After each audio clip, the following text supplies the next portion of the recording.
Friends, welcome back to learning path. आज हम accounting का एक इम्पॉर्टेंट चैप्टर सीखेंगे, डेप्रिसिएशन। आप देख सकते हैं इस चैप्टर में हम जो सीखेंगे वो मैंने यहाँ ओवरव्यू में बताया हुआ है। पहले हम डेप्रिसिएशन के बारे में बेसिक चीज़ें समझेंगे कि उसका मीनिंग क्या होता है, उसे हम अच्छे से समझेंगे। डेप्रिसिएशन से रिलेटेड हम कुछ टर्म्स देखेंगे और हम ये देखेंगे कि डेप्रिसिएशन किस वजह से होता है और उसकी अकाउंटिंग क्यों की जाती है। उसके बाद हम जो factors for calculation of depreciation है, जो 3 फैक्टर्स हैं, उन्हें हम समझेंगे। Historical cost, estimated useful life और एस्टिमेटेड रेसिडुअल वैल्यू। उसके बाद हम डेप्रिसिएशन कैलकुलेट करने की जो 3 इंपॉर्टेंट मेथड्स हैं उनको समझेंगे। Straight line method, WDV method और यूनिट ऑफ प्रोडक्शन मेथड। और उसके बाद डेप्रिसिएशन का अकाउंटिंग कैसे किया जाता है वो हम समझेंगे। तो सबसे पहले हम डेप्रिसिएशन का मीनिंग समझते हैं। Depreciation is defined as a fall in the value of an asset because of usage, efflux of time, obsolescence and accident. अब यहाँ पे जो इंपॉर्टेंट एस्पेक्ट है वो समझना है, वो है फॉल इन द वैल्यू, यानी डेप्रिसिएशन की वजह से किसी भी एसेट की वैल्यू जो है वो कम हो जाती है। एंड जो पॉइंट है वो है वैल्यू ऑफ एसेट, यानी कि डेप्रिसिएशन जो है किसी एसेट का होता है। और किसी भी बिजनेस एंटिटी के लिए एसेट क्या होता है वो हम देख चुके हैं। और यहाँ पे एसेट जो वर्ड है उसका मतलब है कि जो डेप्रिसिएशन है वो फिक्स्ड एसेट पे होता है। जनरली करंट एसेट का डेप्रिसिएशन नहीं होता है। और किन वजह से डेप्रिसिएशन होता है वो भी यहाँ दिया हुआ है। फर्स्ट है यूसेज, यानी कि किसी भी एसेट को यूज करने से उसकी वैल्यू कम होती है। सेकंड, एफ्लक्स ऑफ टाइम, यानी कि अगर कोई एसेट ऐसे ही हमने रखी हुई है, हम उसे यूज नहीं कर रहे हैं, उसके बावजूद टाइम जैसे जैसे बीतता है एसेट की वैल्यू कम होती रहती है। जैसे अगर हमने कोई कार खरीदी है और उसे हमने 1 साल तक यूज भी नहीं किया है, उसके बावजूद 1 साल के बाद अगर हमें वो कार बेचनी है तो जिस अमाउंट पे हमने खरीदी थी उस अमाउंट पे हम नहीं बेच पाएंगे। जो डिफरेंस होगा, जो फॉल इन वैल्यू होगी कार की, वो हो जाएगा डेप्रिसिएशन। नेक्स्ट कारण है ऑब्सोलिसेंस। ऑब्सोलिसेंस का मतलब होता है कि कोई भी जो एसेट है वो अब उतनी काम की नहीं रह गई है। जैसे कि कंप्यूटर्स में या मोबाइल में हम देखते हैं कि कोई भी नया कंप्यूटर या नया मोबाइल का मॉडल आता है तो कुछ सालों तक वो यूज हो सकता है। उसके बाद जब नई टेक्नोलॉजी आ जाती है, नए तरह के मोबाइल या कंप्यूटर्स आ जाते हैं, तो पुराने मोबाइल्स जो हैं उनकी वैल्यू एकदम से कम हो जाती है। यानी कि टेक्नोलॉजी चेंज होने की वजह से वो ऑब्सोलीट हो जाते हैं। और लास्ट है एक्सीडेंट। किसी भी एसेट को अगर कोई एक्सीडेंट होता है तो उसके कुछ पार्ट्स जो हैं वो खराब हो जाते हैं, उसकी जो कैपेसिटी है काम करने की वो रिड्यूस हो जाती है, तो उसकी वजह से उसकी जो वैल्यू कम हो जाती है उसे भी डेप्रिसिएशन कहते हैं। यहाँ पे जो फॉल इन वैल्यू है इसके लिए इंपॉर्टेंट पॉइंट है, इट शुड बी परमानेंट। कई बार कुछ एसेट्स होती हैं जिनकी वैल्यू जो है डेली बेसिस पे इंक्रीज या डिक्रीज होती रहती है, जैसे गोल्ड, क्रूड ऑयल या इवन मेटल्स या शेयर्स। इनकी जो वैल्यू है वो नॉर्मल कोर्स में डेली उनकी प्राइस कम या ज्यादा होती रहती है, तो उनकी वैल्यू जो है गिरती भी है, बढ़ती भी है। तो डेप्रिसिएशन उसी एस्पेक्ट पे कैलकुलेट होता है कि जब एसेट की वैल्यू में जो फॉल आया है वो परमानेंट है, टेम्पररी नहीं है। It is a process of allocation of cost of fix asset over it's useful life.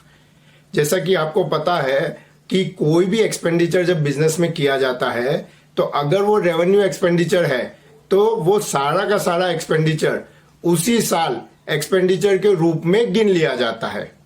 लेकिन एसेट के केस में हम ऐसा नहीं करते हैं। एसेट को हम एक्सपेंडिचर की तरह नहीं गिनते हैं।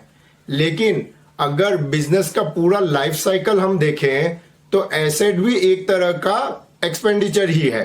फर्क इतना है कि एसेट पर जो एक्सपेंडिचर किया जा रहा है उसका बेनिफिट हमें एक से ज्यादा सालों तक मिलता है। तो इसीलिए एसेट को भी एक्सपेंडिचर में कन्वर्ट करने के लिए डेप्रिसिएशन को यूज किया जाता है। यानी कि अगर हमने 1 लाख रुपए की कोई एसेट इस साल खरीदी है तो 1 लाख का एक्सपेंडिचर इस साल नहीं गिना जाएगा, लेकिन अल्टीमेटली ये 1 लाख रुपए खर्च तो हो गए हैं बिजनेस के, तो किसी न किसी तरह से ये 1 लाख रुपए का खर्च बिजनेस में काउंट होना चाहिए। तो डेप्रिसिएशन वो तरीका है जिससे एसेट के ऊपर ये जो 1 लाख का खर्च हुआ है उसे खर्च की तरह 1 से ज्यादा सालों में हम रिकॉर्ड करते हैं। तो 1 लाख रुपए पे हम डेप्रिसिएशन गिनकर हर साल थोड़ी थोड़ी अमाउंट को एक्सपेंडिचर की तरह रिकॉर्ड करते जाएंगे और इससे कुछ सालों में जो ये पूरा का पूरा 1 लाख का एक्सपेंडिचर है वो एक्सपेंडिचर की तरह एंटिटी के बुक्स में आ जाएगा। तो जो एसेट के ऊपर एक्सपेंडिचर है उसे अलग अलग सालों में अलोकेट करके उसे बिजनेस में एक्सपेंडिचर की तरह रिकॉर्ड करने का तरीका जो है वो है डेप्रिसिएशन। डेप्रिसिएशन के बारे में हम कुछ और बातें समझते हैं। Depreciation is not an obvious business transaction like other transaction.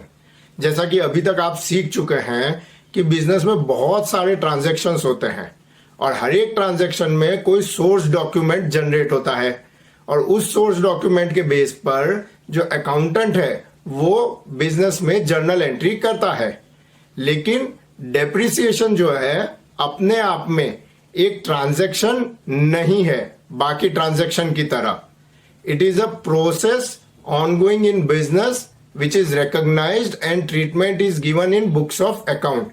यानी कि जो बिजनेस है वो जब हम चला रहे हैं तो उसी के साथ जो जितनी भी एसेट हमने बिजनेस में लगाई हुई है उनका डेली बेसिस पर कुछ ना कुछ डेप्रिसिएशन हो रहा है और इस सिचुएशन को, इस प्रोसेस को साल के अंत में इकट्ठा करके एक अमाउंट की तरह डेप्रिसिएशन कैलकुलेट करके उसे एक्सपेंडिचर की तरह रिकॉर्ड किया जाता है। Depreciation reduces the book value.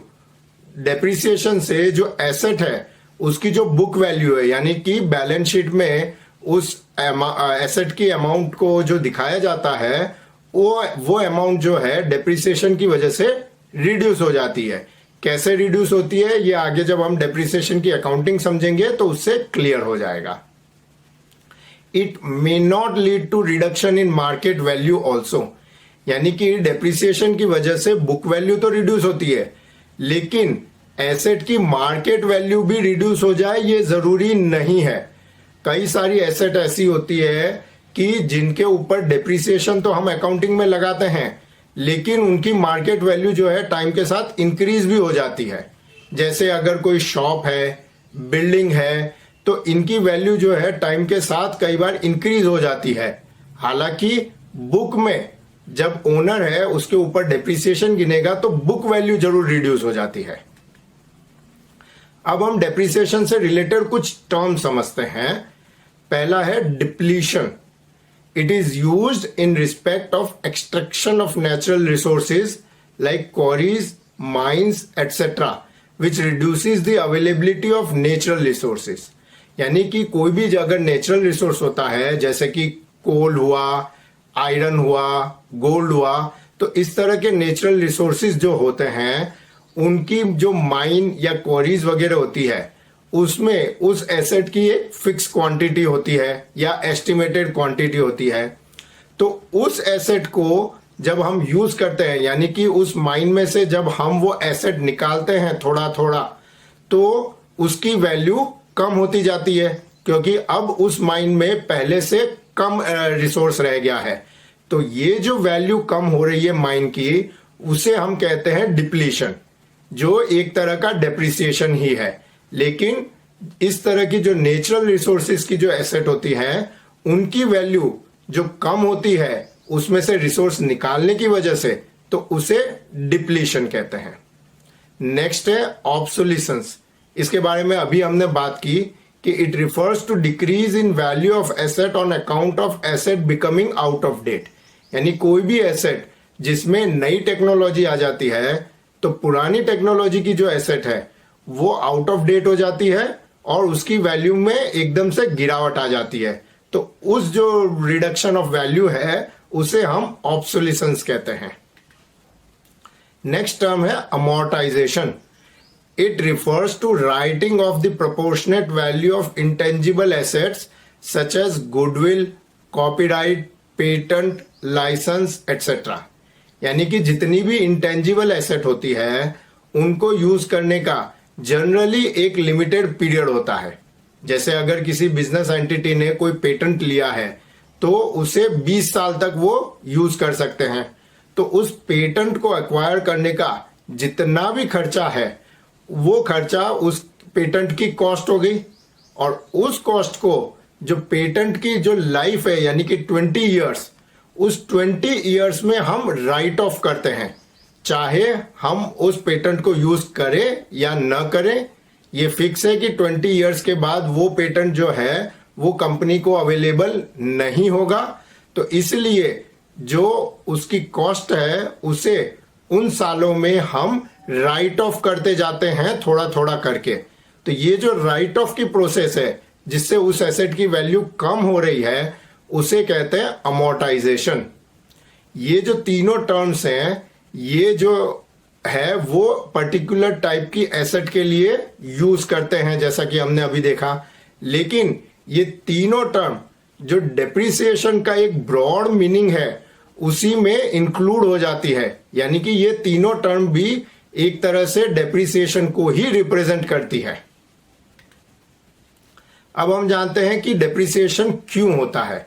ये जो है जैसा कि हमने देखा था डेप्रिसिएशन का जो मीनिंग था उसी में आ गया था कि डेप्रिसिएशन होता है because of use of asset, efflux और पैसेज ऑफ टाइम, ऑब्सोलिसेंस या accident. Out of these the first two causes are natural and leads to gradual decline in value. यानी कि यूज ऑफ एसेट और passage of time, ये जो दो reasons हैं इनकी वजह से एसेट में धीरे धीरे उसकी वैल्यू कम होती रहती है। The other two may or may not happen and leads to sudden fall in value। यानी कि ऑब्सोलिसेंस और एक्सीडेंट जरूरी नहीं है कि हर एसेट के साथ हो, वो कई बार हो भी सकता है, नहीं भी हो सकता है। लेकिन जब भी ये दो कारण होते हैं एसेट की वैल्यू में सडन फॉल आता है, यानी कि उसकी वैल्यू जो है शार्पली जो है गिर जाती है। अब हम जानते हैं कि डेप्रिसिएशन की अकाउंटिंग क्यों की जाती है, क्यों अकाउंट्स में, बिजनेस के अकाउंट्स में डेप्रिसिएशन को अकाउंट फॉर किया जाता है, यानी कि उसकी जर्नल एंट्री की जाती है। तो जो ऑब्जेक्टिव्स है उसमें पहला है टू एसरटेन करेक्ट प्रॉफिट और लॉस। तो जैसा कि हम जानते हैं कि डेप्रिसिएशन किसी भी बिजनेस की ऑनगोइंग प्रोसेस है। डेली बेसिस पे हर एसेट जो है बिजनेस की उसका डेप्रिसिएशन हो रहा होता है, और डेप्रिसिएशन एक तरह का लॉस है। तो इस लॉस को रिकॉग्नाइज करना जरूरी है ताकि बिजनेस का उस साल का प्रॉफिट या लॉस करेक्टली कैलकुलेट किया जा सके। क्योंकि अगर जो एसेट की वैल्यू में जो गिरावट आ रही है, जो लॉस हो रहा है, उसे हम हर साल अगर नहीं काउंट करेंगे तो एक पर्टिकुलर साल जिसमें हम एसेट को बेचेंगे बहुत ही कम रेट पे, उस साल बिजनेस का मेजर लॉस हो जाएगा। सेकेंड है to show true and fair view of the financial position of the entity. Financial position का मतलब है कि जो एसेट्स है बिजनेस एंटिटी की वो, तो जैसा कि हम जानते हैं कि एवरी डे बेसिस पे बिजनेस की एसेट्स है उनकी वैल्यू गिरती जाती है थोड़ी थोड़ी। तो जो एसेट्स है उनकी वैल्यू जो है करेक्टली बैलेंस शीट में बताना जरूरी है, इसलिए हम डेप्रिसिएशन प्रोवाइड करते हैं। थर्ड है to show the asset at its reasonable value. यानी डेप्रिसिएशन जो है वो माइनस करने के बाद एसेट की वैल्यू जो हम बैलेंस शीट में दिखाते हैं वो उस एसेट की रीजनेबल वैल्यू होती है कि लगभग उस रेट के आसपास इस एसेट को बेचा जा सकता है। नेक्स्ट है to fund the replacement of asset. यानी कि अगर हम डेप्रिसिएशन प्रोवाइड करते हैं तो उसके जरिए हम वो जो एसेट है वो जब काम करना बंद कर देगी और हमें नई एसेट खरीदनी होगी तो उस एसेट को खरीदने के लिए पैसों का इंतजाम कैसे डेप्रिसिएशन के थ्रू किया जा सकता है, ये हम जो अकाउंटिंग ऑफ डेप्रिसिएशन की जब हम मेथड सीखेंगे तब आपको क्लियरली समझ में आ जाएगा। और लास्ट है to comply with legal provisions, यानी कि इनकम टैक्स एक्ट या दूसरे लीगल प्रोविजंस हो सकते हैं जिनकी वजह से किसी भी बिजनेस को अपनी एसेट के ऊपर डेप्रिसिएशन प्रोवाइड करना जरूरी होता है। अब हम जानते हैं कि डेप्रिसिएशन कैलकुलेट करने के लिए कौन से फैक्टर्स जो है यूज किए जाते हैं। तो जो 3 मेन फैक्टर है जिनके बेसिस पर डेप्रिसिएशन कैलकुलेट किया जाता है, चाहे किसी भी मेथड से डेप्रिसिएशन कैलकुलेट किया जाए, वो 3 फैक्टर है historical cost of asset, estimated useful life और तीसरा है estimated residual value at the end of useful life. Historical cost of asset का मतलब हो गया कि जो एसेट की जो कॉस्ट है जिसके ऊपर एसेट खरीदी गई थी वो वैल्यू। और जैसा कि हम जानते हैं कि कोई भी एसेट जब खरीदी जाती है तो उससे रिलेटेड जितने भी एक्सपेंसेस होते हैं उन सभी एक्सपेंसेस को एसेट की कॉस्ट में इंक्लूड कर लिया जाता है। सेकेंड फैक्टर है एस्टिमेटेड यूजफुल लाइफ, यानी कि कोई भी एसेट हम खरीदते हैं तो हमें एक अंदाजा होता है कि वो एसेट हम कितने साल तक यूज करेंगे। यानी कि अगर बिजनेस के लिए कोई मशीनरी खरीदी गई है तो हमें पता है कि ये मशीनरी 5 साल तक अच्छा प्रोडक्शन देगी या 7 साल तक प्रोडक्शन देगी या 10 साल तक प्रोडक्शन देगी। यहां पे जो इंपॉर्टेंट वर्ड है वो है एस्टिमेटेड, यानी कि हर एक एसेट के लिए जो बिजनेस है वो एस्टिमेट करता है कि ये एसेट कितने साल तक यूज होगी। जरूरी नहीं है कि बिजनेस एग्जैक्टली उतने ही साल तक उस एसेट को यूज करे। और जो थर्ड फैक्टर है वो है estimated residual value at the end of useful life, यानी कि डेप्रिसिएशन कैलकुलेट करने के लिए जो बिजनेस है वो जब एसेट खरीद रहा है तभी ये अंदाजा लगाता है कि जब इसकी एसेट की यूजफुल लाइफ खत्म हो जाएगी, यानी कि अगर मशीनरी है तो 5 साल की यूजफुल लाइफ है तो 5 साल बाद या 7 साल बाद जब उसकी यूजफुल लाइफ खत्म हो जाएगी तब अगर हम उस एसेट को बेचते हैं तो उसको बेचने पर कितने रुपए आएंगे। एस्टिमेटेड रेसिडुअल वैल्यू, यानी कि जो यूजफुल लाइफ खत्म होने पर एसेट को कितने में बेचा जा सकता है। तो यहां पर भी जो इंपॉर्टेंट वर्ड है वो है एस्टिमेटेड, यानी कि बिजनेस उस अमाउंट को एस्टिमेट करता है। जरूरी नहीं है कि यूजफुल लाइफ खत्म होने पर एसेट एग्जैक्टली उसी अमाउंट पर बिक जाए। अब हम जो डेप्रिसिएशन कैलकुलेट करने की मेथड्स हैं उनके बारे में बात करते हैं। वैसे तो बहुत सारी मेथड्स हैं जिनके थ्रू डेप्रिसिएशन कैलकुलेट किया जा सकता है और ये अलग अलग मेथड्स जो बनाई गई है वो बनाई है because of the manner in which an asset is used in business, यानी कि हर एक बिजनेस में अलग अलग टाइप की जो एसेट है उसे अलग अलग तरीकों से यूज किया जाता है और चूंकि अलग अलग तरीकों से यूज होने से उनकी जो वैल्यू में फॉल आ रहा है वो भी डिफरेंट होता है। तो किसी भी एसेट की वैल्यू में जो फॉल आ रहा है उसे करेक्टली कैलकुलेट करने के लिए उस एसेट को सूटेबल हो ऐसी अलग अलग मेथड्स जो है वो बनाई गई हैं।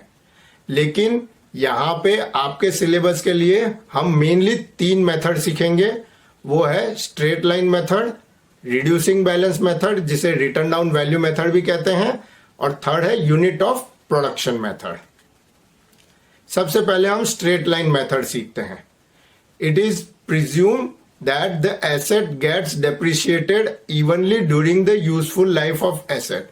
जो स्ट्रेट लाइन मेथड है उसका सबसे मेन एजम्पशन है वो ये है कि कोई भी एसेट जब हम यूज कर रहे हैं तो उसकी यूजफुल लाइफ में उसकी जो वैल्यू कम हो रही है वो इवनली है, यानी कि हर साल एक फिक्स अमाउंट है उतना ही उस एसेट की वैल्यू कम होती जाएगी उसकी यूजफुल लाइफ में, ये प्रिज्यूम किया जाता है।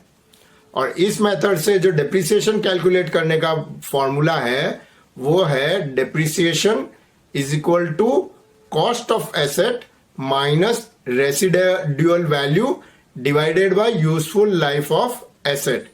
तो ये जो तीनों फैक्टर जो अभी हमने समझे थे cost of asset, residual value, useful life of asset, इन तीनों फैक्टर को इस फॉर्मूला में हम यूज करके स्ट्रेट लाइन मेथड से डेप्रिसिएशन की अमाउंट कैलकुलेट करते हैं। यहां पे जैसे हमने पहले भी बात की, cost of asset includes all cost incurred to bring the asset in ready to use condition.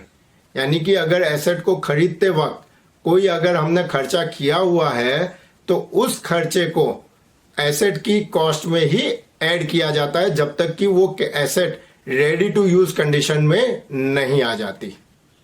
यहां पे हम एक छोटे से एग्जांपल से समझेंगे कि स्ट्रेट लाइन मेथड से डेप्रिसिएशन कैसे कैलकुलेट किया जाता है। फॉर एग्जांपल, अगर कोई एसेट खरीदी है जिसकी कॉस्ट है 50,000, उसकी यूजफुल लाइफ जो है एस्टिमेटेड वो है 5 इयर्स, और जो एसेट है वो हम एक्सपेक्ट कर रहे हैं कि 5 साल खत्म होने के बाद उसे हम 10,000 रुपए में बेच पाएंगे। तो अब यहाँ पे 50,000 जो है वो कॉस्ट ऑफ एसेट हो गई। हमारा फॉर्मूला है cost of asset minus residual value.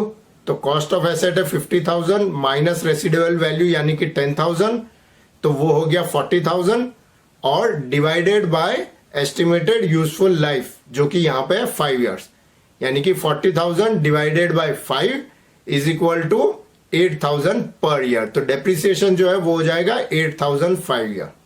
तो जैसे कि हमने देखा, स्ट्रेट लाइन मेथड से डेप्रिसिएशन कैलकुलेट करना इजी है, उसे इजीली कोई भी व्यक्ति समझ भी सकता है और कैलकुलेट भी कर सकता है।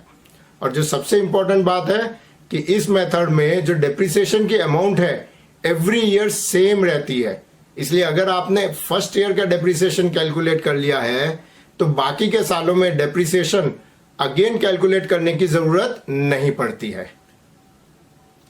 At the end of useful life, value of asset in books is equal to estimated residual value. यानी कि जैसा कि अभी हमने एग्जांपल में देखा, अगर हर साल हम 8,000 का डेप्रिसिएशन प्रोवाइड करते हैं तो 5 साल के बाद टोटल 40,000 का डेप्रिसिएशन हो जाएगा। तो जो एसेट की वैल्यू है वो 10,000 रह जाएगी, जो कि उसकी एस्टिमेटेड रेसिडुअल वैल्यू है। When the asset is actually sold, if the sale price is more than the estimated residual value, the difference is profit on sale of asset. If sale price is less than the estimated residual value, the difference is loss on sale of asset. यानी कि 5 साल बाद अगर business जो है उस asset को बेचता है और बेचने पर 10,000 से ज्यादा की वैल्यू मिलती है तो जो डिफरेंस है वो प्रॉफिट हो जाएगा, और अगर बेचने पर 10,000 से कम वैल्यू मिलती है तो जो डिफरेंस है वो लॉस हो जाएगा।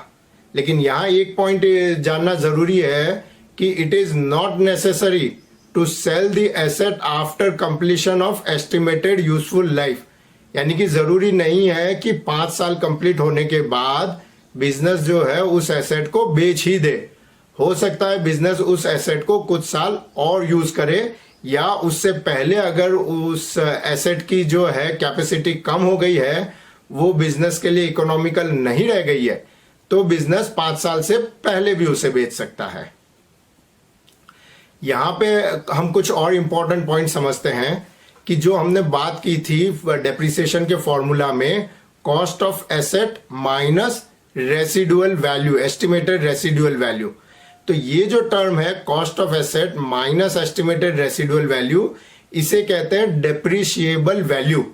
यानी कि जो एसेट की यूजफुल लाइफ है उसमें जो टोटल डेप्रिसिएशन प्रोवाइड किया जाएगा वो इतना ही होगा। तो जैसा कि हमने एग्जांपल में देखा था, cost of asset minus estimated residual value 40,000 थी। तो स्ट्रेट लाइन मेथड से जब हम डेप्रिसिएशन प्रोवाइड कर रहे हैं तो टोटल डेप्रिसिएशन जो प्रोवाइड किया जाएगा उसकी यूजफुल लाइफ में 5 इयर्स में वो होगा 40,000। If the asset is used in business after completion of useful life of asset, no further depreciation is provided. यानी कि अगर 5 साल के बाद भी ये एसेट यूज की जाएगी तो कोई डेप्रिसिएशन प्रोवाइड नहीं किया जाएगा, उसकी जो वैल्यू है वो 10,000 बुक्स में दिखाई जाएगी। In all methods, first year's depreciation is calculated only for the period for which asset was used. From date of purchase till end of financial year. ये इंपॉर्टेंट पॉइंट समझना जरूरी है कि आप चाहे किसी भी मेथड से डेप्रिसिएशन कैलकुलेट कर रहे हैं, जो फर्स्ट ईयर होता है किसी भी एसेट के यूज का, उसमें डेप्रिसिएशन उतने ही पीरियड का गिनना होता है जितना पीरियड उस एसेट को उस साल यूज किया गया।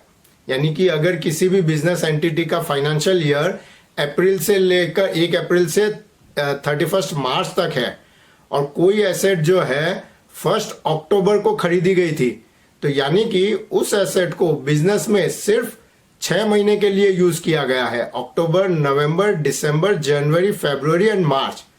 तो उस साल का जो डेप्रिसिएशन है वो 6 मंथ के लिए ही गिना जाएगा, पूरे साल के लिए नहीं गिना जाएगा। पूरे साल का जितना डेप्रिसिएशन होता है उसका हाफ डेप्रिसिएशन ही फर्स्ट ईयर में गिना जाएगा। Similarly in the year of sale depreciation is calculated till date of sale of asset. यानी कि अगर किसी एसेट को सेल किया जा रहा है तो उस साल में उस एसेट का डेप्रिसिएशन जिस डेट को सेल किया गया उस डेट तक ही गिना जाएगा। यानी कि अगर इसी एग्जांपल में हमने जो एसेट है वो कभी 30 जून को बेची है, तो हमने उस एसेट को बिजनेस में 3 महीने के लिए यूज किया था, यानी कि अप्रैल, मई एंड जून। तो उस साल का डेप्रिसिएशन जो ईयरली डेप्रिसिएशन अमाउंट है उसका 1/4 ही गिना जाएगा, यानी कि प्रोपोर्शनेटली ही गिना जाएगा। जो सेकेंड मेथड है वो है return down value method. In this method depreciation is calculated at a certain rate on the opening balance of asset, यानी कि book value of asset every year। तो यहां पे depreciation जो है वो फिक्स रेट पे कैलकुलेट होता है, परसेंटेज पे कैलकुलेट होता है। और जो depreciation कैलकुलेट किया जाता है वो एसेट की जो ओपनिंग बैलेंस है बुक्स में उसके ऊपर गिना जाता है। और ओपनिंग बैलेंस कैसे कैलकुलेट करते हैं? The book value of asset is reduced by the amount of depreciation for the year. यानी कि इस साल की जो ओपनिंग बैलेंस है उसके ऊपर जब हमने डेप्रिसिएशन गिना तो उस एसेट की वैल्यू में से डेप्रिसिएशन की अमाउंट माइनस कर देते हैं और वो अमाउंट जो है वो हो जाती है बुक वैल्यू या opening balance for the next year.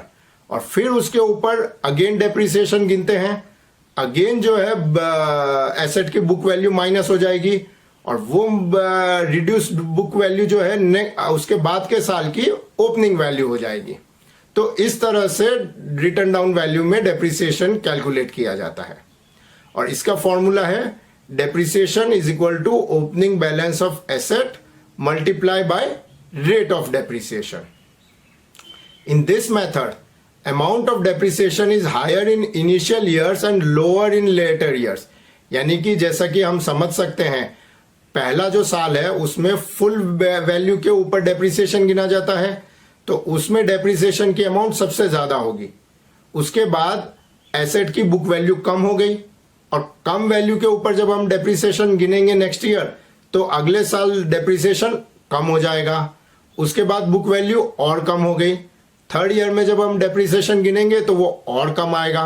Fourth year में बुक वैल्यू और कम हो गई। तो इस तरह से चूंकि बुक वैल्यू घटती जाती है तो जो डेप्रिसिएशन की अमाउंट है वो भी घटती जाती है, क्योंकि परसेंटेज जो है वो तो हमने फिक्स कर दिया है। This approach is closer to practical experience as value of asset falls faster in initial years. तो जैसा कि हम प्रैक्टिकली भी अपनी लाइफ में देखते हैं, अगर मैंने कोई 2 व्हीलर खरीदा है और वो 1 लाख रुपए में खरीदा है, अगर मैं उसे 1 साल बाद ही बेचने जाऊंगा तो उसकी वैल्यू सीधी 20 या 25% कम हो जाएगी, यानी कि मान लीजिए 25,000 हो जाएगी। लेकिन अगर मैं उसे 2 साल बाद बेचने जाता हूं तो उसकी वैल्यू सीधी घट के 50,000 नहीं हो जाएगी। नेक्स्ट सेकेंड ईयर में उसकी वैल्यू थोड़ी कम होगी। तो जो फर्स्ट ईयर में अगर मैं उसे 75,000 पे बेच सकता हूं तो हो सकता है सेकेंड ईयर में मैं उसे 65,000 पे बेच सकता हूं। तो सेकेंड ईयर में जो डेप्रिसिएशन लगा वो सिर्फ 10,000 लगा। तो इस तरह से जैसे जैसे टाइम बीतेगा हर साल जो वैल्यू कम होगी एसेट की वो अमाउंट कम होती जाएगी। Rate of depreciation under this method is calculated by complex formula. तो जैसा कि हमने अभी बात की कि इस मेथड में जो डेप्रिसिएशन है वो एक फिक्स रेट, फिक्स परसेंटेज से कैलकुलेट किया जाता है, और ये क्या परसेंटेज कैलकुलेट करने के लिए एक कॉम्प्लेक्स फॉर्मूला है जो आपको सीखने की फिलहाल जरूरत नहीं है, लेकिन उस कॉम्प्लेक्स फॉर्मूला से वो रेट जो है पता किया जाता है। और वो कॉम्प्लेक्स फॉर्मूला अल्टीमेटली उन्हीं 3 फैक्टर को यूज करता है जो कि अभी हमने सीखा था, cost of asset, estimated residual value और एस्टिमेटेड यूजफुल लाइफ। जो इंपॉर्टेंट एस्पेक्ट इस मेथड का है वो है कि value of asset never becomes zero. क्योंकि हर साल हम कुछ अमाउंट डेप्रिसिएशन के रूप में कैलकुलेट करके जो एसेट की वैल्यू है रिड्यूस करते जा रहे हैं, तो डेप्रिसिएशन से वैल्यू रिड्यूस होने के बाद भी एसेट की कुछ वैल्यू रह जाएगी, और वो कुछ वैल्यू के ऊपर जब हम डेप्रिसिएशन गिनेंगे तो वो वैल्यू भले ही रिड्यूस होती जाएगी लेकिन जीरो कभी नहीं होगी। If asset is used after estimated useful life then also depreciation is charge. ये इंपॉर्टेंट पॉइंट है। स्ट्रेट लाइन मेथड में हमने देखा था कि डेप्रिसिएशन जो है एस्टिमेटेड यूजफुल लाइफ तक ही कैलकुलेट किया जाता है, उसके बाद नहीं किया जाता है। लेकिन रिटर्न डाउन वैल्यू मेथड में अगर यूजफुल लाइफ खत्म हो गई है तो उसके बाद भी जो डेप्रिसिएशन है वो कैलकुलेट किया जाएगा। This method is also known as reducing balance method, क्योंकि एसेट की जो वैल्यू है वो रिड्यूस होती जाती है, उसका बैलेंस रिड्यूस होता जाता है। Estimated realisable value is used to find rate of depreciation. It is ignored while calculating yearly depreciation. तो जैसा कि हमने स्ट्रेट लाइन मेथड में देखा था, डेप्रिसिएशन का जो फॉर्मूला था उसमें एस्टिमेटेड रेसिडुअल वैल्यू हमने यूज की थी, लेकिन रिटर्न डाउन वैल्यू मेथड में एस्टिमेटेड रियलाइजेबल वैल्यू या रेसिडुअल वैल्यू जो डेप्रिसिएशन का परसेंटेज रेट है वो कैलकुलेट करने के लिए यूज किया जाता है। उसके बाद में जब हर साल हम डेप्रिसिएशन कैलकुलेट कर रहे हैं तो इस अमाउंट को यूज नहीं किया जाता है, सिर्फ कॉस्ट ऑफ एसेट और उसके ऊपर सीधा जो डेप्रिसिएशन का परसेंटेज है वो यूज करके डेप्रिसिएशन निकाल लिया जाता है। As per income tax act only WDV method of depreciation is recognised. यानी कि जो इनकम टैक्स एक्ट है जिसके अंडर में बिजनेस को अपनी इनकम कैलकुलेट करके इनकम टैक्स अथॉरिटीज को सबमिट करना होता है, उस मेथड के लिए सिर्फ WDV मेथड जो है इनकम टैक्स के लिए WDV मेथड ही रिकॉग्नाइज्ड है। यानी कि अगर बिजनेस अपने अकाउंटिंग पर्पस के लिए स्ट्रेट लाइन मेथड यूज करता है तो भी इनकम टैक्स के लिए प्रॉफिट कैलकुलेट अगर करना है तो उसके लिए बिजनेस को अलग से अपनी हर एक एसेट के ऊपर WDV मेथड से ही डेप्रिसिएशन कैलकुलेट करके प्रॉफिट कैलकुलेट करना होता है। तो इसलिए किसी भी बिजनेस के लिए ये ज्यादा कन्वीनियंट होता है कि वो अपने अकाउंटिंग पर्पस के लिए भी WDV मेथड यूज करे, ताकि इनकम टैक्स में प्रॉफिट कैलकुलेट करने के लिए उसे अलग से डेप्रिसिएशन कैलकुलेट न करना पड़े। अब यहाँ पे हम एक एग्जाम्पल के थ्रू समझते हैं कि स्ट्रेट लाइन मेथड और WDV मेथड से किस तरह से डेप्रिसिएशन कैलकुलेट किया जाता है। A machine was purchased for ₹10,000 with useful life of 5 years and estimated scrap value of ₹800 at the end of 5 years. What will be the depreciation amount under the straight line method and return down method, assuming 25% depreciation rate for WDV? तो यहाँ पे हम straight line method और WDV method दोनों से depreciation calculate करेंगे। सबसे पहले हम स्ट्रेट लाइन मेथड से करेंगे। यहाँ पे जो डेप्रिसिएशन का फॉर्मूला है जो हमने देखा था वो है cost of asset minus estimated net realisable value divided by estimated useful life of asset. तो जो कॉस्ट ऑफ एसेट है वो है हमारी 10,000, एस्टिमेटेड नेट रियलाइजेबल वैल्यू जो है वो है 800, और जो estimated useful life of asset है वो है 5 इयर्स। तो इस फॉर्मूला में जब हम इस इंफॉर्मेशन को रखेंगे तो डेप्रिसिएशन हो जाएगा 10,000 माइनस 800 डिवाइडेड बाय 5 यानी कि 1840 पर एनम। तो हर साल स्ट्रेट लाइन मेथड से 1840 का डेप्रिसिएशन हम गिनते जाएंगे।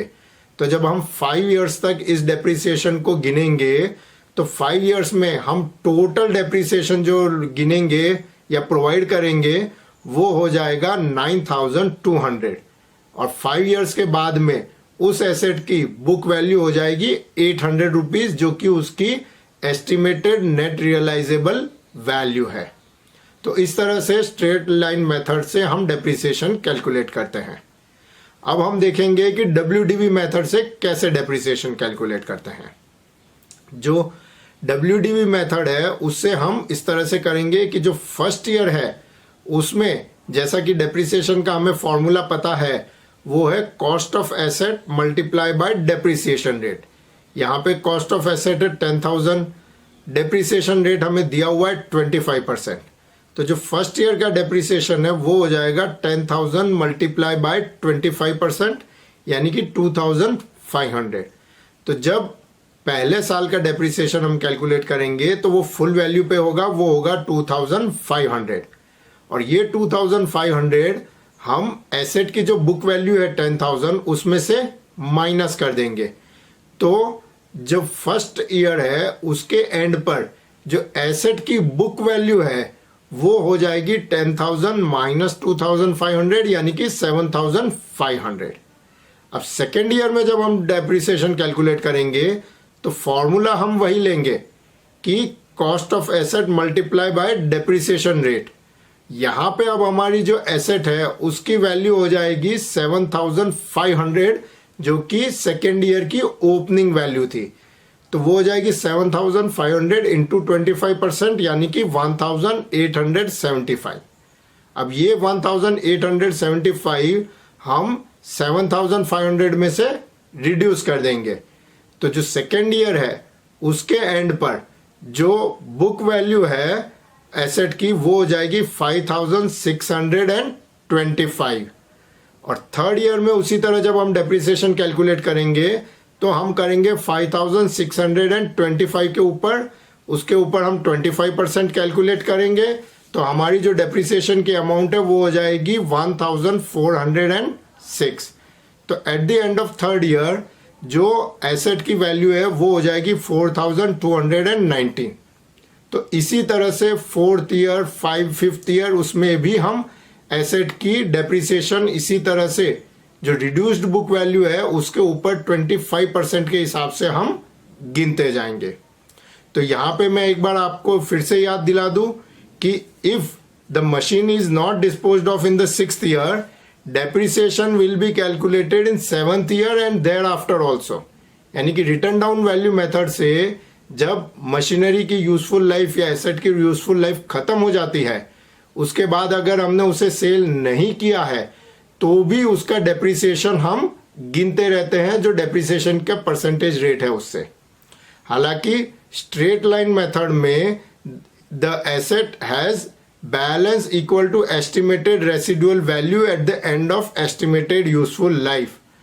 After end of useful life depreciation is generally not calculated. तो इस तरह से जो स्ट्रेट लाइन मेथड है और WDV मेथड है उससे हम डेप्रिसिएशन कैलकुलेट कर सकते हैं। कई बार ये हो सकता है कि जो कॉस्ट ऑफ एसेट है उसमें एडिशनल इंफॉर्मेशन दे रखी हो, यानी कि एसेट परचेज करते वक्त जो एक्सपेंसेस किए गए एसेट को रेडी टू यूज कंडीशन में लाने के लिए, उनके बारे में भी अगर जानकारी दी गई है तो उन सभी एक्सपेंस को ऐड करके हम कॉस्ट ऑफ एसेट जो है कैलकुलेट करते हैं और उसके ऊपर फिर डेप्रिसिएशन कैलकुलेट करते हैं। अब हम नेक्स्ट मेथड सीखते हैं, यूनिट ऑफ प्रोडक्शन मेथड। ये मेथड अगर आपकी टेक्स्ट बुक में है तो आपके लिए सीखना इंपॉर्टेंट है, अगर नहीं है तो आप इसे इग्नोर कर सकते हैं। इन this method the useful life of asset is estimated in terms of number of units of use. For example, number of kilometers for a vehicle, number of machine hours for a machine, number of meters of production of textile machinery, number of units for a part making machinery। तो इस तरह से कई सारी assets होती हैं जिनकी useful life को हम नंबर ऑफ यूनिट में काउंट कर सकते हैं। ये एग्जांपल्स जो हमने देखे, उसके अलावा जैसे मान लीजिए अगर कोई कोल की माइन है तो उसमें कितना कोल है वो हम टन में कैलकुलेट कर सकते हैं। तो ये जो मेथड है स्पेशली उन एसेट के लिए यूज किया जाता है जिनकी यूजफुल लाइफ को हम एक पर्टिकुलर नंबर में रिप्रेजेंट कर सकते हैं। और जो डेप्रिसिएबल वैल्यू है उस एसेट की वो हो जाती है cost of asset minus salvage value, जैसा कि हम पहले स्ट्रेट लाइन मेथड में भी देख चुके हैं। और साल्वेज वैल्यू जो है उसका मीनिंग होता है वही जो हमने देखा था एस्टिमेटेड रेसिडुअल वैल्यू, इसे साल्वेज वैल्यू भी कहते हैं। और इस मेथड में जो डेप्रिसिएशन का फॉर्मूला है वो होता है depreciation is equal to number of units used multiply by depreciable value divided by useful life in number of units. यानी कि अगर कोई एसेट जो है उसकी टोटल यूजफुल लाइफ 100 यूनिट्स है, उसकी जो है कॉस्ट जो है डेप्रिशिएबल वैल्यू जो है वो है 20,000। तो अगर किसी पर्टिकुलर साल में हमने उस एसेट के 15 यूनिट्स यूज किए हैं तो उसका डेप्रिसिएशन हो जाएगा नंबर ऑफ यूनिट्स यूज्ड यानी कि 15 मल्टीप्लाई बाय डेप्रिशिएबल वैल्यू यानी कि 20,000 divided by useful life in number of units यानी कि 100। तो 15 मल्टीप्लाई बाय 20,000 डिवाइडेड बाय 100 यानी कि 3,000। तो उस साल के लिए उस एसेट का डेप्रिसिएशन हो जाएगा 3,000। Depreciation amount is dependent on the actual use of asset, यानी कि जितना हम उस एसेट को यूज करेंगे उतना ही डेप्रिसिएशन होगा। In other methods even if the asset is not used for entire year depreciation is charged as per formula। यानी कि अगर हम स्ट्रेट लाइन मेथड या WDV मेथड यूज करते हैं तो जो डेप्रिसिएशन है वो उसी तरह से चार्ज किया जाएगा जैसे किसी भी साल में किया जाता है, चाहे एसेट को हमने यूज किया नहीं किया, ज्यादा यूज किया, उससे कोई फर्क नहीं पड़ता है। लेकिन यूनिट ऑफ प्रोडक्शन मेथड में डेप्रिसिएशन उतना ही गिना जाता है जितना उस एसेट को यूज किया गया है। तो अगर किसी पर्टिकुलर साल में उस एसेट को बिल्कुल यूज नहीं किया गया है तो डेप्रिसिएशन भी कैलकुलेट नहीं किया जाएगा। अब हम आते हैं सबसे इंपॉर्टेंट एस्पेक्ट पे जो है अकाउंटिंग ऑफ डेप्रिसिएशन। तो अभी तक तो हमने सीखा था कि डेप्रिसिएशन का कैलकुलेशन कैसे किया जाता है और एक बार डेप्रिसिएशन कैलकुलेट करने के बाद अकाउंट में कैसे उसे रिकॉर्ड किया जाता है ये हम समझते हैं। तो depreciation is a kind of revenue expense for business entity, ये समझना जरूरी है। जैसे कि हमने पहले भी देखा है जो डेप्रिसिएशन अकाउंट है ये एक तरह का नॉमिनल अकाउंट होता है, ये बिजनेस के लिए एक तरह का एक्सपेंस या लॉस होता है। There are mainly 2 methods for accounting of depreciation. 2 तरीके हैं जिनसे हम डेप्रिसिएशन का अकाउंटिंग कर सकते हैं। पहला है charging depreciation to the asset और दूसरा है प्रोविजन फॉर डेप्रिसिएशन मेथड। जो पहला मेथड है चार्जिंग टू द एसेट वो है नॉर्मल मेथड जो ज्यादातर बिजनेस एंटिटीज यूज करते हैं। इसमें हम क्या करते हैं, जो वैल्यू ऑफ डेप्रिसिएशन है it is charge to the asset. और चार्ज टू द एसेट का मतलब होता है कि वो डेप्रिसिएशन की जो अमाउंट है हम एसेट की जो वैल्यू है उसमें से कम कर देते हैं। तो जो वैल्यू ऑफ एसेट है it is reduced by the amount of depreciation. तो इस तरह से हम डेप्रिसिएशन को एसेट के ऊपर चार्ज करते हैं। और वो हम कैसे करते हैं, उसके लिए हम जो जर्नल एंट्री करते हैं वो इस तरह से होती है, depreciation account debit to asset account. यानी कि डेप्रिसिएशन अकाउंट जो हमने डेबिट किया, जैसा कि हमें पता है ये एक नॉमिनल अकाउंट है, इसका डेबिट बैलेंस होगा और साल के अंत में इसे हम प्रॉफिट एंड लॉस अकाउंट में ट्रांसफर कर देते हैं। और यहाँ पे एसेट अकाउंट को हमने क्रेडिट किया है। एसेट की जनरली जो वैल्यू होती है, जो बैलेंस होता है वो डेबिट बैलेंस होता है। तो ये जो एसेट अकाउंट हमने क्रेडिट किया है इसकी पोस्टिंग जब हम एसेट अकाउंट में करेंगे तो एसेट की वैल्यू उतनी कम हो जाएगी। और बैलेंस शीट में हम एसेट को उस रिड्यूस्ड वैल्यू पर दिखाएंगे। जो सेकेंड मेथड है प्रोविजन फॉर डेप्रिसिएशन मेथड, ये बहुत इंपॉर्टेंट मेथड है, इसे थोड़ा ध्यान से समझिएगा। यहां पे एक इंपॉर्टेंट बात मैं बता दूं कि ये जो प्रोविजन फॉर डेप्रिसिएशन मेथड है, ये भी अकाउंटिंग ऑफ डेप्रिसिएशन की मेथड है। It is not a method of calculating depreciation. कई बार जो स्टूडेंट्स हैं वो कंफ्यूज हो जाते हैं कि जो कैलकुलेशन ऑफ डेप्रिसिएशन की जो मेथड्स हैं उसी का एक पार्ट समझ लेते हैं प्रोविजन फॉर डेप्रिसिएशन मेथड को। तो यहां इसलिए मैं आपको स्पष्ट कर रहा हूं कि जो प्रोविजन फॉर डेप्रिसिएशन मेथड है वो अकाउंटिंग की अलग मेथड है, और इसमें जो कैलकुलेशन है डेप्रिसिएशन का वो तो स्ट्रेट लाइन मेथड या WDV मेथड या किसी और मेथड से यूज किया जा सकता है। This method is used with intention to create enough funds for replacement of asset at the end of its useful life. आपको याद होगा जब हमने ऑब्जेक्टिव्स ऑफ प्रोवाइडिंग डेप्रिसिएशन देखा था तो उसमें हमने एक ऑब्जेक्टिव देखा था कि जो एसेट है उसकी यूजफुल लाइफ खत्म होने पर नई एसेट खरीदने के लिए फंड को इकट्ठा करने का एक तरीका डेप्रिसिएशन होता है। तो वो तरीका इस मेथड से हम फुलफिल करते हैं। वो हम कैसे करते हैं कि आपको ध्यान है डेप्रिसिएशन जो है नॉन कैश एक्सपेंस है, यानी कि हम डेप्रिसिएशन अकाउंट को डेबिट करते हैं और उस अमाउंट को प्रॉफिट एंड लॉस में ट्रांसफर करते हैं। उसकी वजह से उस साल का प्रॉफिट कम हो जाता है, उतनी अमाउंट कम हो जाती है।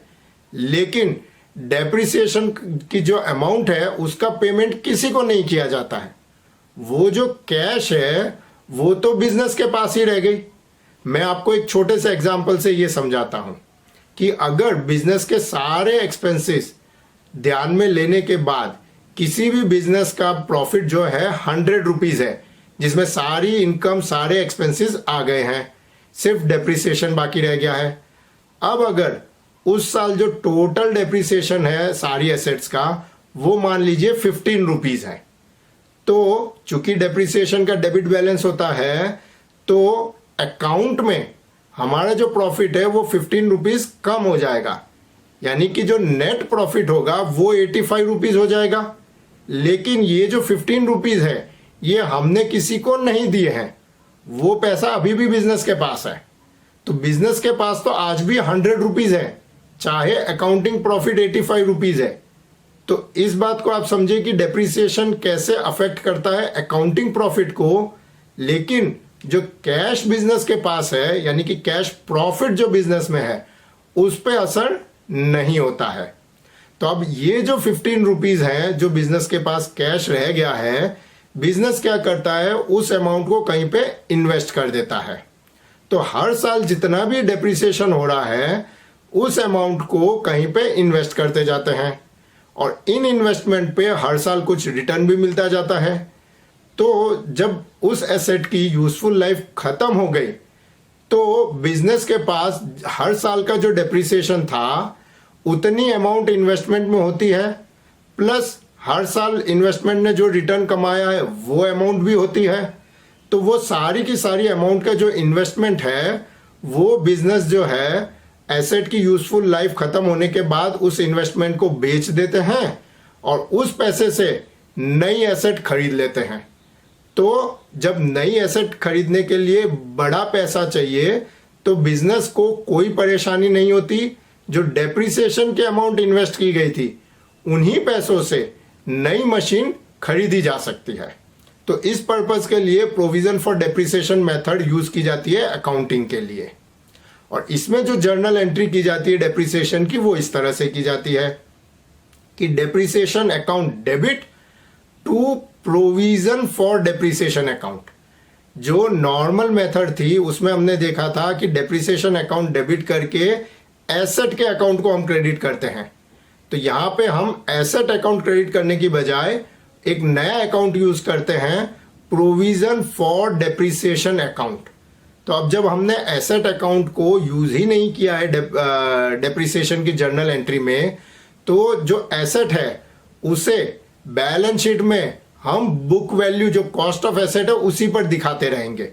यानी कि बैलेंस शीट में एसेट की वैल्यू में कोई चेंज नहीं होगा। जितने में हमने एसेट खरीदी थी लास्ट तक उतनी ही अमाउंट बैलेंस शीट में एसेट की दिखाई जाती है।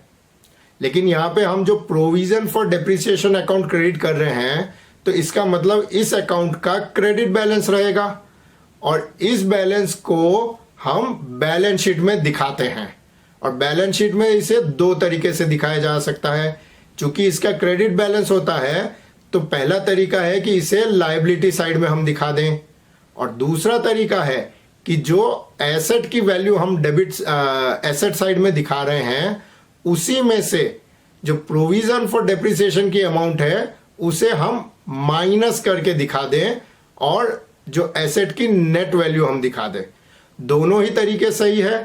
पहले तरीके में जो है एसेट फुल वैल्यू पर दिखाई जाती है और दूसरे तरीके में जब हम प्रोविजन फॉर डेप्रिसिएशन माइनस करके दिखा रहे हैं तो हमें एसेट की जो है नेट वैल्यू भी एक साथ देखने को मिल जाती है। कई बार जो है प्रोविजन फॉर डेप्रिसिएशन अकाउंट की जगह एक्यूमुलेटेड डेप्रिसिएशन अकाउंट भी यूज होता है। तो अब हम एक एग्जाम्पल के जरिए ये समझेंगे कि प्रोविजन फॉर डेप्रिसिएशन अकाउंट की जो मेथड है उससे डेप्रिसिएशन का अकाउंटिंग कैसे किया जाता है। एग्जाम्पल है, Santosh purchased a machinery for ₹2 lakh on 1/4/2019. Its useful life is 5 years and after 5 years it is expected to sell the machinery for ₹40,000. The machinery was actually sold for ₹45,000 after 5 years. Pass the journal entry for all the years for providing depreciation at straight line method. Use provision for depreciation account for recording depreciation. तो यहाँ पे हमें provision for depreciation account use करना है। हालांकि depreciation calculate करने के लिए हम स्ट्रेट लाइन मेथड यूज करेंगे। तो सबसे पहले हम डेप्रिसिएशन की अमाउंट कैलकुलेट करेंगे। तो जैसा कि हमें पता है स्ट्रेट लाइन मेथड में डेप्रिसिएशन का जो फॉर्मूला है वो है cost of asset minus estimated net realisable value divided by estimated useful life of asset. तो कॉस्ट ऑफ एसेट है 2 lakh, estimated net realisable value है 40,000 और एस्टिमेटेड यूजफुल लाइफ है 5 इयर्स। तो जो डेप्रिसिएशन है वो हो जाएगा 32,000 पर एनम, यानी कि हर साल इस एसेट के ऊपर 32,000 का डेप्रिसिएशन जो है वो हम रिकॉर्ड करेंगे। तो अब हम देखते हैं कि इसकी जर्नल एंट्री कैसे होती है। तो ये एसेट हमने खरीदी थी 1/4/2019 को। तो जो पहली जर्नल एंट्री हुई थी वो होगी परचेज ऑफ एसेट की। ये एसेट हमने 2 लाख में खरीदी थी। तो जैसा कि हमें पता है जर्नल एंट्री कि इसकी जर्नल एंट्री हो जाएगी machinery account debit to bank account. यहाँ पे हम प्रिज्यूम करते हैं कि मशीनरी का पेमेंट जो है चेक से किया गया था। तो मशीनरी अकाउंट डेबिट हो जाएगा 2 लाख और बैंक अकाउंट क्रेडिट हो जाएगा 2 लाख। अब हम जो डेप्रिसिएशन की एंट्री है वो साल खत्म होने पर करेंगे, यानी कि 31 मार्च 2020 को जो है इसकी जर्नल एंट्री की जाएगी। डेप्रिसिएशन की अमाउंट हम कैलकुलेट कर चुके हैं जो है 32,000 पर एनम। तो जो 31 मार्च 2020 है उसमें डेप्रिसिएशन की जर्नल एंट्री होगी depreciation account debit to provision for depreciation account 32,000। तो जो डेप्रिसिएशन अकाउंट डेबिट हुआ है वो उस साल के प्रॉफिट एंड लॉस अकाउंट में ट्रांसफर होकर क्लोज हो जाएगा। लेकिन जो प्रोविजन फॉर डेप्रिसिएशन अकाउंट है उसका क्रेडिट बैलेंस हम बैलेंस शीट में दिखाएंगे, या तो लायबिलिटी साइड में एज 32,000 या एसेट साइड में जो एसेट की वैल्यू है 2 लाख उसमें से डिडक्शन की तरह दिखाकर एसेट की नेट वैल्यू हम 1,68,000 बैलेंस शीट में दिखाएंगे। अब इसके बाद हर साल हम डेप्रिसिएशन कैलकुलेट करते जाएंगे। 31 मार्च 2021 पे फिर से सेम एंट्री होगी depreciation account debit to provision for depreciation account 32,000। Again depreciation account close हो जाएगा। प्रोविजन फॉर डेप्रिसिएशन अकाउंट का बैलेंस बढ़ के 32,000 से 64,000 हो जाएगा, जिसे हम बैलेंस शीट में दिखाएंगे। थर्ड ईयर में यानी कि 31 मार्च 2022 उसमें जर्नल एंट्री अगेन होगी same, depreciation account debit to provision for depreciation account 32,000। Again depreciation account जो है वो क्लोज हो जाएगा। प्रोविजन फॉर डेप्रिसिएशन अकाउंट का जो बैलेंस है वो 64,000 से बढ़ के 96,000 हो जाएगा क्रेडिट बैलेंस, जिसे हम बैलेंस शीट में दिखाएंगे। फोर्थ ईयर जब खत्म होगा यानी कि 31 मार्च 2023, तब हम फिर से वही जर्नल एंट्री करेंगे, depreciation account debit to provision for depreciation account 32,000। यानी कि जो डेप्रिसिएशन अकाउंट है वो उस साल भी फिर क्लोज हो जाएगा और जो प्रोविजन फॉर डेप्रिसिएशन अकाउंट है उसका बैलेंस इंक्रीज हो जाएगा। और जो फिफ्थ ईयर है उसमें फिर से जर्नल एंट्री होगी 31 मार्च 2024 को, depreciation account debit to provision for depreciation account 32,000 same होगा, डेप्रिसिएशन अकाउंट क्लोज हो जाएगा, प्रोविजन फॉर डेप्रिसिएशन अकाउंट जो है वो इंक्रीज हो जाएगा। अब हमें जो पता है कि eight the end of the year machinery जो है वो बेची गई है और eight the end of the fifth year machinery की जो बुक वैल्यू है वो तो 2 लाख रुपए ही होगी, क्योंकि उसकी कोई जर्नल एंट्री हमने नहीं की थी परचेज की एंट्री करने के बाद।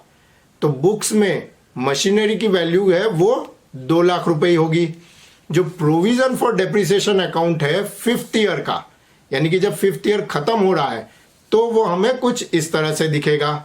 इसका हम ओपनिंग बैलेंस होगा हमारे पास 1,28,000 क्रेडिट बैलेंस, जो 4 साल का हमने डेप्रिसिएशन जो है प्रोविजन फॉर डेप्रिसिएशन अकाउंट में क्रेडिट किया था, तो वो जो टोटल है 32,000 मल्टीप्लाई बाय 4, तो वो ओपनिंग बैलेंस हो जाएगा 1,423 को। और 31/3/2024 को जो हमने जर्नल एंट्री की उसकी जब हम पोस्टिंग करेंगे तो अगेन ये अकाउंट क्रेडिट हो जाएगा 32,000 से। तो इस अकाउंट में इस वक्त 1,60,000 का बैलेंस है। अब इस स्टेज पे जो है हमने एसेट को सेल किया है। तो जब हम एसेट को सेल करते हैं तो प्रोविजन फॉर डेप्रिसिएशन अकाउंट जो है वो हम मशीनरी अकाउंट में ट्रांसफर कर देते हैं पूरा का पूरा। तो यहाँ पे जो 1,60,000 जो है वो पूरा का पूरा हम मशीनरी अकाउंट में ट्रांसफर कर देंगे और उसकी जर्नल एंट्री हो जाएगी provision for depreciation account debit to machinery account 1,60,000। तो अब जब ये हमने जर्नल एंट्री की है तो इसकी जब हम पोस्टिंग करेंगे प्रोविजन फॉर डेप्रिसिएशन अकाउंट में तो उसके डेबिट साइड में हम लिखेंगे मशीनरी अकाउंट 1,60,000। तो आप देख सकते हैं कि जो प्रोविजन फॉर डेप्रिसिएशन अकाउंट है उसमें डेबिट और क्रेडिट दोनों साइड का टोटल हो गया है 1,60,000 और ये अकाउंट अब क्लोज हो गया है। यहाँ पे हमारे पास एक और ट्रांजैक्शन है कि उस मशीन को हमने सेल किया है 45,000 में, तो उसकी जो जर्नल एंट्री होगी वो होगी bank account debit to machinery account 45,000। तो अब हम देखते हैं कि मशीनरी अकाउंट कैसा दिख रहा है जो हमारा लेजर है उसमें। तो जैसा कि हमें पता है मशीनरी अकाउंट का ओपनिंग बैलेंस जो है वो 2 लाख ही होगा और 1/4/2023 को भी और 31/2024 को जब हम मशीनरी बेच रहे हैं, क्योंकि तब तक हमने और कोई जर्नल एंट्री नहीं की थी मशीनरी की। तो मशीनरी का जो डेबिट बैलेंस है वो है 2 लाख और जो हमने प्रोविजन फॉर डेप्रिसिएशन अकाउंट का 1,60,000 ट्रांसफर किया था तब हमने जर्नल एंट्री की थी provision for depreciation account debit to machinery account. तो उसकी जब हमने पोस्टिंग की तो मशीनरी अकाउंट क्रेडिट हो गया 1,60,000 से प्रोविजन फॉर मशीनरी अकाउंट। और जो मशीनरी हमने सेल की है उसकी जो जर्नल एंट्री थी उसकी जब हम पोस्टिंग करेंगे तो मशीनरी अकाउंट अगेन क्रेडिट हो जाएगा बाय बैंक 45,000। तो यहाँ पे अब आप देख सकते हैं कि जो मशीनरी का जो अकाउंट है उसमें बैलेंस है, क्रेडिट साइड का टोटल जो है वो 5,000 ज़्यादा है डेबिट साइड से। तो जब क्रेडिट साइड का टोटल ज़्यादा है तो इसका मतलब सेल ऑफ मशीनरी पे प्रॉफिट हुआ है 5,000 का। तो इस प्रॉफिट को रिकॉर्ड करने के लिए हम एक और जर्नल एंट्री करेंगे जिसमें हम करेंगे machinery account debit 5000 to profit on sale of machinery 5000। तो इसकी जब हम पोस्टिंग करेंगे तो मशीनरी अकाउंट के डेबिट में हम लिखेंगे profit on sale of machinery 5000। तो अब मशीनरी अकाउंट में डेबिट साइड और क्रेडिट साइड दोनों का टोटल 2,05,000 हो गया है। तो इस तरह से मशीनरी अकाउंट भी क्लोज हो जाएगा। तो इस तरह से जब हम provision for depreciation account use करते हैं तो हम डेप्रिसिएशन की और सेल ऑफ एसेट की जर्नल एंट्री करते हैं। तो अब मैं उम्मीद करता हूं कि आपको calculation of depreciation and accounting of depreciation ये दोनों एस्पेक्ट अच्छे से समझ में आ गए होंगे। तो अब हम डेप्रिसिएशन का जो है लास्ट एस्पेक्ट जो है वो समझते हैं, और वो है डिस्पोजल ऑफ एसेट। यानी कि किसी भी एसेट को एक पर्टिकुलर पीरियड के बाद, यूजफुल लाइफ के बाद, या कई बार उससे पहले या उसके बाद भी सेल किया जाता है, डिस्पोज किया जाता है। तो difference between book value of asset and sale price of asset is profit और loss on sale of asset. ये हम समझ चुके हैं कि अगर एसेट को जब डिस्पोज किया जा रहा है तो अगर बुक वैल्यू से ज्यादा पैसा मिलता है तो प्रॉफिट है, बुक वैल्यू से कम पैसा मिलता है तो लॉस है। Sometimes asset may be sold partially. कुछ एसेट्स ऐसी होती है कि जिनको पार्शियली भी बेचा जा सकता है, जैसे कि मशीन या कोई और एसेट हो गई कि जिसे पूरा बेचना जरूरी नहीं है, उसका एक पार्ट भी हम बेच सकते हैं। तो जब हम पार्शियल मशीन बेचते हैं या पार्शियल एसेट बेचते हैं तो कैलकुलेशन ऑफ प्रॉफिट और loss on cell may be cumbersome, specially when the provision for depreciation account is being used. यानी कि हम प्रोविजन फॉर डेप्रिसिएशन अकाउंट भी यूज कर रहे हैं और एसेट को पार्शियली भी बेच रहे हैं, तो उस एसेट की सेल पर कितना प्रॉफिट या लॉस हुआ वो कैलकुलेट करना कई बार थोड़ा सा मुश्किल हो जाता है। तो इसलिए उस अमाउंट को कैलकुलेट करने के लिए हम एक सेपरेट अकाउंट यूज करते हैं जिसे कहते हैं एसेट डिस्पोजल अकाउंट। यहां पे मैं क्लियर कर दूं कि ये जरूरी नहीं है कि जब कोई एसेट बेची जा रही है तो एसेट डिस्पोजल अकाउंट यूज किया जाए। जो एसेट का अकाउंट अभी तक हम यूज करते आ रहे हैं डेप्रिसिएशन के लिए, उसी अकाउंट में भी जर्नल एंट्री करके एसेट के सेल पर प्रॉफिट या लॉस कैलकुलेट किया जा सकता है। जरूरी नहीं है कि एसेट डिस्पोजल अकाउंट यूज किया जाए, but it provides overview of all transaction related to disposal of asset. यानी कि अगर हम जो है एसेट डिस्पोजल अकाउंट यूज करते हैं तो जो एसेट हमने डिस्पोज की उससे रिलेटेड जितने भी एस्पेक्ट्स या जितने भी ट्रांजैक्शन अकाउंटिंग में हुए वो सब हमें एक ही जगह देखने को मिल सकते हैं। इसलिए कन्वीनियंस के लिए एसेट डिस्पोजल अकाउंट यूज किया जाता है। और जब हम एसेट डिस्पोजल अकाउंट यूज करते हैं तो एसेट को बेचते वक्त अकाउंटिंग जो की जाती है उसके स्टेप्स जो हैं वो इस तरह से होते हैं। सबसे पहले proportionate original cost of asset being sold is transferred to asset disposal account. यानी कि कोई भी एसेट जिसको पार्शियली बेचा जा रहा है तो वो एसेट जितने में खरीदी गई थी उसका वो हिस्सा जो अभी बेचा जा रहा है उसकी जो कॉस्ट थी उसे हम एसेट डिस्पोजल अकाउंट में ट्रांसफर कर देते हैं। Second, proportionate balance in provision for depreciation account is transfer to asset disposal account. यानी कि जो हिस्सा बेचा जा रहा है उसका जो प्रोविजन फॉर डेप्रिसिएशन अकाउंट में जो प्रोपोर्शन है, जो हिस्सा है, उसे भी एसेट डिस्पोजल अकाउंट में ट्रांसफर कर दिया जाता है। Next, sale value of asset is recorded in asset disposal account.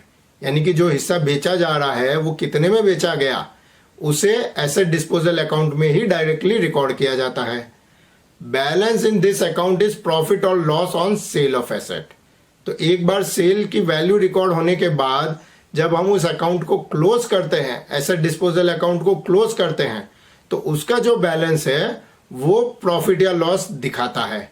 अगर क्रेडिट बैलेंस है तो वो प्रॉफिट है, अगर डेबिट बैलेंस है तो वो लॉस है। तो एसेट डिस्पोजल अकाउंट यूज करके किस तरह से हम एसेट के डिस्पोजल को रिकॉर्ड करते हैं और एसेट के सेल पर प्रॉफिट या लॉस को कैलकुलेट करते हैं, वो हम एक एग्जाम्पल की मदद से समझेंगे। एग्जाम्पल है, Sarthak enterprises has following balances in its books as on 31st March 2019, machinery at cost price ₹5 lakh, provision for depreciation ₹3 lakh. A part of the machine which was purchased for ₹2 lakh in 2012 was sold on April 1, 2019 for ₹35,000. Find the profit or loss on sale of machinery using asset disposal account. अब यहाँ पे हमें पता है कि जो machinery है उसकी कॉस्ट थी 5 lakh. A part costing ₹2 lakh has been disposed of.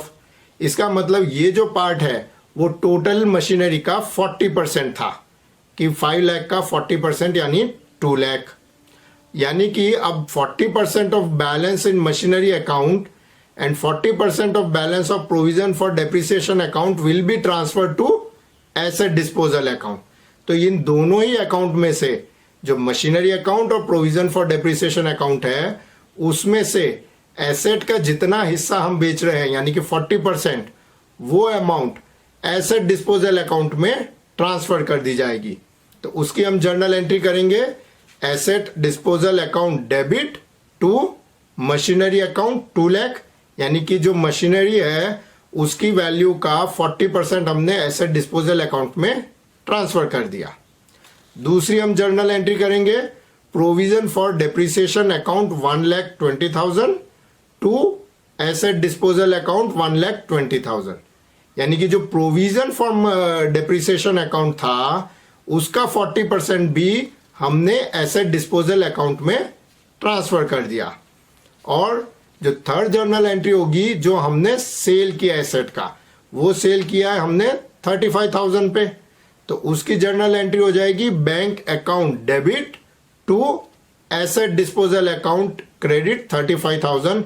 यहाँ पे हम जब सेल कर रहे हैं एसेट का तो सीधा हम एसेट डिस्पोजल अकाउंट को हम क्रेडिट करेंगे, एसेट अकाउंट को नहीं करेंगे, क्योंकि ये जो पार्ट ऑफ एसेट है उसकी जो वैल्यू है वो ऑलरेडी हम एसेट डिस्पोजल अकाउंट में ट्रांसफर कर चुके हैं।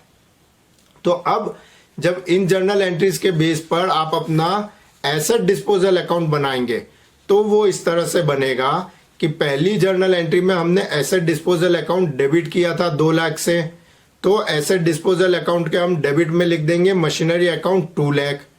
उसके बाद जो provision for depreciation account transfer किया था उसकी हम पोस्टिंग करेंगे एसेट डिस्पोजल अकाउंट के क्रेडिट में हम लिखेंगे by provision for depreciation account 1,20,000। और जो सेल ऑफ मशीनरी की थी उसकी जर्नल एंट्री की हम पोस्टिंग करेंगे एसेट डिस्पोजल अकाउंट के क्रेडिट में बाय बैंक अकाउंट 35,000। तो ये पोस्टिंग करने के बाद अब हम देख सकते हैं कि एसेट डिस्पोजल अकाउंट के डेबिट साइड में टोटल जो है वो है 2 लाख रुपए, और जो क्रेडिट साइड है उसका टोटल है 1,55,000, यानी कि there is a loss of 45,000 on sale of machinery. तो इस लॉस को रिकॉर्ड करने के लिए अब हम जर्नल एंट्री पास करेंगे, वो जर्नल एंट्री हो जाएगी loss on sale of machinery account debit to asset disposal account credit 45,000। तो अब जो हमारा एसेट डिस्पोजल अकाउंट है उसमें इस जर्नल एंट्री की हम पोस्टिंग करेंगे। तो एसेट डिस्पोजल अकाउंट के क्रेडिट साइड में हम जाके लिखेंगे loss on sale of machinery 45,000।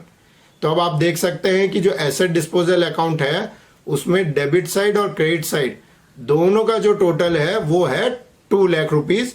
तो इस तरह से हमारा एसेट डिस्पोजल अकाउंट क्लोज हो जाता है।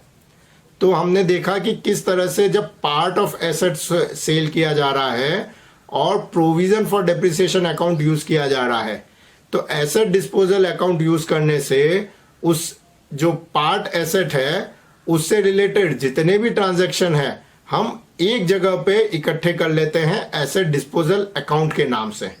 लेकिन जैसा मैंने पहले भी बताया, एसेट डिस्पोजल अकाउंट बनाना कंपलसरी नहीं है। यही सारे ट्रांजैक्शन जो है, यानी कि स्पेशली जो सेल का ट्रांजैक्शन है, वो हम डायरेक्टली एसेट अकाउंट के थ्रू भी कर सकते थे, जैसा कि हमने पिछले एग्जाम्पल में देखा था कि जब हम एसेट सेल कर रहे हैं तो उतना जो है प्रोविजन फॉर डेप्रिसिएशन जो है हम एसेट अकाउंट में ट्रांसफर कर देते हैं और एसेट अकाउंट की वैल्यू जो है रिड्यूस हो जाती है, और जो सेल का ट्रांजैक्शन है वो भी डायरेक्टली हम एसेट अकाउंट में ही रिकॉर्ड कर सकते हैं। लेकिन एसेट डिस्पोजल अकाउंट अलग से प्रिपेयर करने से ये पूरी प्रोसेस थोड़ी आसान हो जाती है। यहाँ पे मैं आपको एक टिप देना चाहता हूँ कि जब भी यहाँ आपको एसेट डिस्पोजल अकाउंट बनाना है और पार्ट एसेट बेची जा रही है तो कई बार स्टूडेंट्स जो है कैलकुलेशन में कंफ्यूज हो जाते हैं, क्योंकि कई बार जो है इंफॉर्मेशन पूरी नहीं दी होती है। यहाँ पे तो हमने पूरी इंफॉर्मेशन दी थी कि जब एसेट बेची जा रही है तब उसका प्रोविजन फॉर डेप्रिसिएशन कितना है। अगर वो इंफॉर्मेशन नहीं दी है और कैलकुलेट करनी है तो कैसे करना वो मैं आपको बता देता हूं। तो उसका तरीका है split the value of machinery into 2 parts on the date for which value of machinery is purchased is given. यानी कि आपको जो मशीनरी जब खरीदी गई थी उस डेट की जो वैल्यू दी गई है उसी डेट पे मशीनरी को 2 पार्ट में डिवाइड कर दीजिए, जो पार्ट हमने बेचा है वो और बाकी का part. Thereafter calculate the depreciation for the parts of machinery separately. यानी कि एक वर्किंग नोट में आप जो पार्ट बेचा जा रहा है उसका डेप्रिसिएशन और जो बाकी का पार्ट है उसका डेप्रिसिएशन अलग से कैलकुलेट करते जाइए। However in the journal entry और posting total amount of depreciation is to be shown. यानी कि ये जो आप सेपरेट डेप्रिसिएशन का कैलकुलेशन कर रहे हैं, जो पार्ट बेचा गया है उसका और जो नहीं बेचा गया उसका, वो सिर्फ आपको वर्किंग नोट की तरह कैलकुलेट करना है। जब आप जर्नल एंट्री कर रहे हैं या पोस्टिंग कर रहे हैं तो total of amount of depreciation की ही जर्नल एंट्री करनी है। कीप मेकिंग जर्नल एंट्रीज और prepare ledger account of machinery as and when the events are happening. यानी कि हर साल जो है डेप्रिसिएशन या और अगर कुछ हो रहा है तो उसका जो है लेजर अकाउंट बनाते जाइए। It will help in finding out the balance of machinery at the end of each year. तो जब आप इस तरह से करेंगे तो हर साल के एंड पे मशीनरी की क्या वैल्यू थी वो आपको पता रहेगी, और जिस साल में फिर जब आप मशीनरी सेल कर रहे हैं तो जो पार्ट सेल किया जा रहा है उसकी जो डेप्रिशिएटेड वैल्यू है वो आपको इजीली आपकी वर्किंग नोट से मिल जाएगी, और डेप्रिशिएटेड वैल्यू और सेल प्राइस के बीच का जो डिफरेंस होगा वो आपके लिए प्रॉफिट या लॉस हो जाएगा। दोस्तों, अगर आपको मेरा ये वीडियो पसंद आया है तो लाइक बटन ज़रूर दबाएं, इस चैनल को सब्सक्राइब करें और बेल आइकन दबाएं, जिससे आपको नए नए वीडियो के बारे में जानकारी मिलती रहेगी। अगर आपको इस वीडियो के बारे में कोई भी डाउट है या कोई कमेंट है तो उसे आप ज़रूर कमेंट सेक्शन में शेयर करें, और लर्निंग पाथ के दूसरे वीडियोस देखते रहें। मैं नए वीडियोस पोस्ट करता रहूँगा। Thank you.